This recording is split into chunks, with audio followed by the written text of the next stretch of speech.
think about the big projects of the last 8-9 years, it's all been part of a journey. And the journey has been a stepping stone process as we learned from the early days of moving to mailbox from the suburbs of Birmingham to the very brave move in Scotland to Pacific Quay. Pacific Quay is most notable because it was our first all-digital site. A news crew can go today in Scotland to the Highlands, shoot a piece of material. Instead of putting on a tape and on a bike back to Pacific Quay, it is shot up to a bird, as they say, or a satellite, then beamed back down to Pacific Quay, and that's where one editor takes it and shares that content around everyone who's interested in it.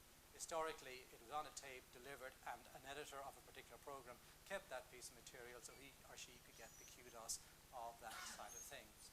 The benefit of such in terms of creativity, but also of ubiquitous journalism, is enormous. Like historically, the BBC mainstream news programs of what we call the 1, the 6 and the 10 were 3 separate teams, 3 different editors, and the competition. They all now are in single leadership and all working together. And because most of this material is available digitally, they can have huge benefits. From a tactical perspective, we didn't have to build huge film vaults and to store probably on Pacific Quay is about 30,000 square meters. We probably would have had 1 million tapes. We have probably a few thousand there. So that's staggering. But interestingly, on a total operational cost basis, not just property or workplace, the savings over the last 5 years have been 30% per annum. And more importantly, instead of a building which had a couple of thousand visitors, we're getting 70,000 people a year to this site, which is unheard of in Scotland.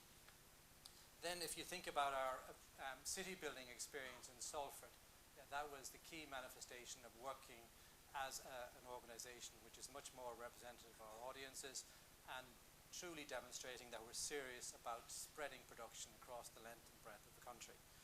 Little did we know that we could get together with a few other like-minded people, and instead of a relocation, we ended up being catalyst for building a city. 125,000 square meters in less than 7 years. Planning was achieved in 6, 8, 10 weeks. We collaborated with ITV Granada and then had the good fortune that Salford University decided to join us along with others as we work with Peel to deliver something which I think we can be proud of for the north of England. But fundamentally for us there was much more opportunity to build upon Pacific Quay, the learning there in terms of shared technology and new ways of working. And we also took the opportunity of a new site to think about new ways of approaching FM and hiring different people to be front of house, different catering offers and a whole raft of other things. Salford is totally open plan and flexible. There are very few assigned desks there. And then last but not least is the daddy of them all, if you will, the Pacific Aura of New Broadcasting House.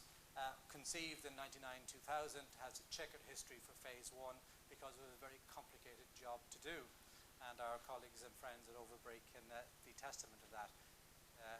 It was challenging in a whole raft of ways, and I'm not going to bore you with the detail of that because that's not my job. But suffice it to say that we got it all done. We recouped the overspend on phase 1.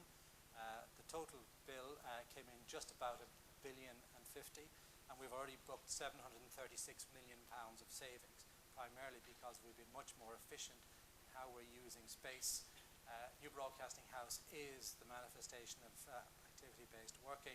Our agile working targets there are 15 people for every 10 desks, but more importantly, there's a different way of having meeting rooms, different way of working, and more fundamentally, a different way of delivering journalism, which, ladies and gentlemen, is what this is all about. For far too long, we as an industry collectively have been too focused upon the inward-looking characteristics of what we do, rather than understanding how we bring value to the organisations and the enterprises we support and being able to articulate that. We were able to articulate something called a 3x3 strategy. Global, national and local. Online, on TV, on radio. And the journalists and the other creatives got it. Originally, New Broadcasting House was deemed to be too small for the needs of just journalism and radio 4 or 5 years ago. We've not only filled it, but we've also added in our television business, primarily because we were smarter about how we think about the use of space and how we share space and how we get people on the change journey. So it's been a phenomenal experience. It's something which we learned a lot of, particularly in the phase 1 exercise, in terms of how to be an intelligent client and how to effectively interact with our supply chain. But we've ended up with a building, and you're all very welcome to come and see it, which the BBC is proud of, London can be proud of, and I think Britain can be proud of, because it'll be one of the great national public buildings for the next century. So then if you think about sort of Television Centre as sort of that much loved, iconic building, and how does that fit into the equation? Well, currently dealing with a lot of people saying we shouldn't have sold it and all that side of things, because fundamentally, it's a very expensive freehold building. It probably costs the BBC pre-closure about £30 million per annum to run. But it was the last piece of the major jigsaw of rationalising the estate in that respect. In the run-up to the sale, English Heritage decided that much of it would be Grade 2 listed, and it made life very, very difficult, particularly as the building was built in the 60s and had a fair share of asbestos. So how do you turn a liability into £200 million? Well, part of that was rethinking the whole process of selling real estate and how one would create value from such. And we said, well, the building doesn't have a lot of value, the site doesn't have a lot of hope because it's complicated, etc. But one thing we do have is brand and brand association. And we came up with a formula called land and brand equals value, and went out and engaged with the marketplace, got a huge amount of interest in how do we leverage the BBC brand in that respect, and how do we drive the whole regeneration of the White City opportunity planning framework and all that side of things into something really meaningful. So we concluded a deal with Stanhope last year, whereby the BBC has sold Television Centre, but we've also entered into a joint venture with Stanhope to maximise value, to provide us with some accommodation solutions, and most of all to protect the legacy, but to protect the legacy to drive more value for the BBC. So it will become a multi-use residential hotel complex where people can live, work and play, and it'll be the new home for the commercial face of the BBC in the new corporate headquarters of BBC Worldwide, and also the studios, the much-loved shows of Later with Jules and Strictly, etc., will be coming back. So contrary to popular opinion in the press, Television Centre sale is just a mere intermission. We're going off air for a well-earned rest to refurbish and bring it back, but bring back Television Centre, as you will see when we announce the master plan later today, a much more open Television Centre, which, although we don't own it, will enable the BBC to fulfil its strategic objective of opening itself up. So to wrap up, we have been pretty busy. We've done a huge amount, but much of it has been around on the effectiveness side, reducing an inefficient property estate by upwards of 40%. That's the target by 2017. As of today, we're almost there because we have got 30% of that already in the bag. We spend a lot of money, but hopefully that will be regarded as money well spent and a good return on investment, certainly from the property point of view, but also from a business effectiveness point of view. We will have an estate which is fit for purpose for the next 20, 30 years. We'll have streamlined how we've done our FM, and we'll have moved a lot of people around.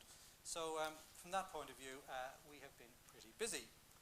And to sum up, it's all about how one engages with people, with business, how one tells the story about how we, in charge of the built environment, can add value in a business context, how we can engage as consumers of property and construction services as an intelligent client, but also how we can encourage our supply chain. And events like this overview are to be commended in terms of getting people really thinking. Because I suspect, ladies and gentlemen, that the fundamental thing holding us back as an industry as a whole is that we're looking in the wrong places for innovation. We are not thinking about our relevance to the enterprises which we're responsible for supporting. We are also really tied up in this crazy system here of paying a premium for sustainability. Collectively, we are stewards of the built environment which we inhabit. have it today. We have a responsibility to the generations that follow us to leave some sort of legacy, rather than one where we are currently engaged in a huge amount of wasteful activities. We're over-specifying buildings and we're damaging the environment beyond repair. We have a duty to think about that and to think about how we use journeys such as this and others to the benefit of all. Thank you very much.